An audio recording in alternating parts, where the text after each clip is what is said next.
नमस्कार। निराला कंस्ट्रक्शन के एक और नया वीडियो में आप सभी का बहुत बहुत स्वागत है। दोस्तों, आज की इस वीडियो में हम लोग फ्रेम स्ट्रक्चर के बारे में जानने वाले हैं। और बहुत सारे लोगों को आपने देखा भी होगा कि पहले घर के लिए कुछ इस तरीके से फ्रेम का काम करवा लिया जाता है, चाहे एक तला तक के लिए हो या फिर 2 या फिर 3 तला तक के लिए हो। वो पूरा इस तरीके से फ्रेम का काम करवा लेते हैं। उसके बाद में फिर ब्रिक वर्क करते हुए उस घर को फिनिशिंग तक ले जाते हैं स्टेप वाइज। तो सिर्फ इतना काम करवाने में कितना रुपये तक का खर्चा आता है और किस तरीके से फ्रेम स्ट्रक्चर का काम किया जाता है, इसके बारे में आप लोग को पूरा कंप्लीट जानकारी आज देने वाला हूँ।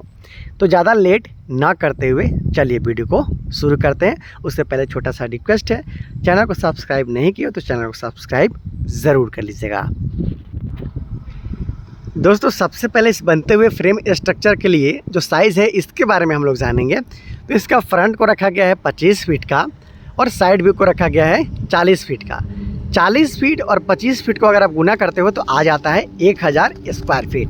मतलब 1000 स्क्वायर फीट में इस घर को बनाया जा रहा है। तो टोटल इसमें कितना कॉलम है इसके बारे में भी जानेंगे। क्योंकि कॉलम का जिस तरीके से आप काम कराते हो, जितना उसका संख्या रहता है, जिस तरीके से उसमें कॉलम के साथ साथ जो इसमें सरिया लगाते हो कॉलम में, वो सारा चीज़ डिपेंड करता है कि आपका घर बनाने में टोटल कितना रुपये तक का खर्च आएगा, छत में कितना mm का सरिया लगाएगा, वो सारा चीज़ आपको बता दूंगा।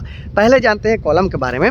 तो टोटल इस घर में 12 कॉलम का इस्तेमाल किया जा रहा है। 3 3 फिर पीछे की तरफ 3, टोटल 12 कॉलम के साथ यहाँ पे इस्तेमाल है वो किया जा रहा है। 12 कॉलम का इस्तेमाल करते हुए इस घर का काम को किया जा रहा है, जिसमें 12 mm का 4 सरिया का प्रयोग किया जा रहा है। प्रत्येक कॉलम में अगर आप देखते हो तो 12 mm का 4 सरिया का प्रयोग यहाँ पे किया गया है। फ्लोर बीम के यहाँ पे बात कर ली जाए तो फ्लोर बीम में यहाँ थोड़ा सा कंजूसी है, वो किया जा रहा है। लगभग 8 इंची बाई 8 इंची के आसपास तक का फ्लोर बीम का काम यहाँ पे किया जा रहा है। 4 इंच के आसपास तक का छत का ढलाई का काम किया गया है, देख सकते हो। और 4 इंच के आसपास में जो लटक यहाँ पे बीम है वो आपको देखने को मिल जाता है। जो फ्लोर बीम है वो आपको यहाँ पे देखने को मिल जाता है। थोड़ा जूम करके आपको दिखा देता हूँ। तो इस तरीके से नहीं करना है। कम से कम 9 इंची बाई 9 इंची के आसपास तक का साइज़ का कम से कम आपको घर में फ्लोर बीम तो देना ही चाहिए। इसके साथ साथ 8 mm और 10 mm का सरिया के साथ में यहाँ पे घर का जो छत है उसका काम किया जा रहा है आसानी के साथ। यहाँ पे आप देख पा रहे हो कॉलम में मैंने बताया कि 9 इंची बाई 9 इंची के आसपास तक का कॉलम है। 12 mm का 4 सरिया का प्रयोग यहाँ पे किया गया है। 12 कॉलम के साथ में यहाँ पे काम है वो किया जा रहा है।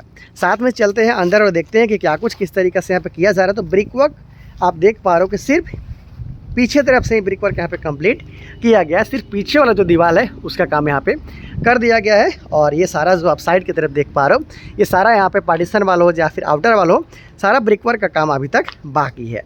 तो कुछ इस तरीक़ा से इस घर के लिए काम है वो किया जा रहा है। आसानी के साथ आप यहाँ पे देख पा रहे हो।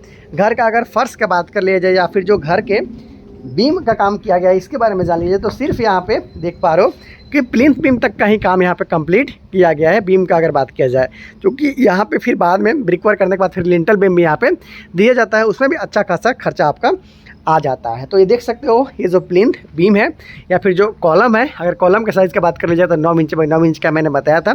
और 9 इंच बाई 9 इंच का साइज़ में यहाँ पे इस घर के लिए जो प्लिंथ बीम है उसका काम किया जा रहा है। यहाँ पे भी 4 सरिया का इस्तेमाल किया जा रहा है 12 mm का।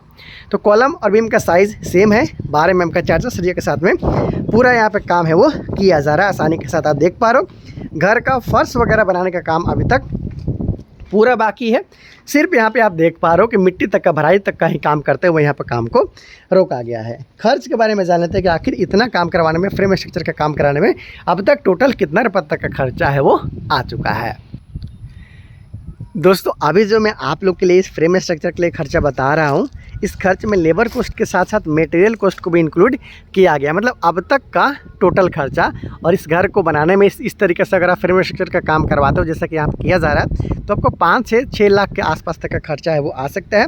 याद रहे सिर्फ ये 1 तला तक के लिए बना हुआ फ्रेम है, क्योंकि कॉलम का साइज़ सिर्फ 9 इंच बाई 9 इंच का रखा गया है। अगर आपको 2 या फिर 3 तला तक ले जाना है तो कम से कम 9 इंच बाई 12 इंच के कॉलम के साथ आप फ्रेम स्ट्रक्चर का काम कराइएगा, जहाँ पे कम से कम 12 mm का 6 सरिया का इस्तेमाल आपको करना होगा। तो ऐसे ही बहुत सारे बनता हुआ घर का डिज़ाइन और वीडियो डायरेक्ट साइट से देखने के लिए आप चैनल को सब्सक्राइब जरूर कर लीजिएगा। जैसे जैसे इस घर का काम आगे बढ़ाया जाएगा, जैसे कि ब्रिक वर्क किया जाएगा, प्लास्टर किया जाएगा, पुट्टी किया जाएगा, वो सारा काम आपको दिखाऊंगा, बताऊंगा कि किस तरीके से घर को बनाया गया और बिल्कुल फिनिशिंग तक टोटल कितना रुपये तक का खर्च आया।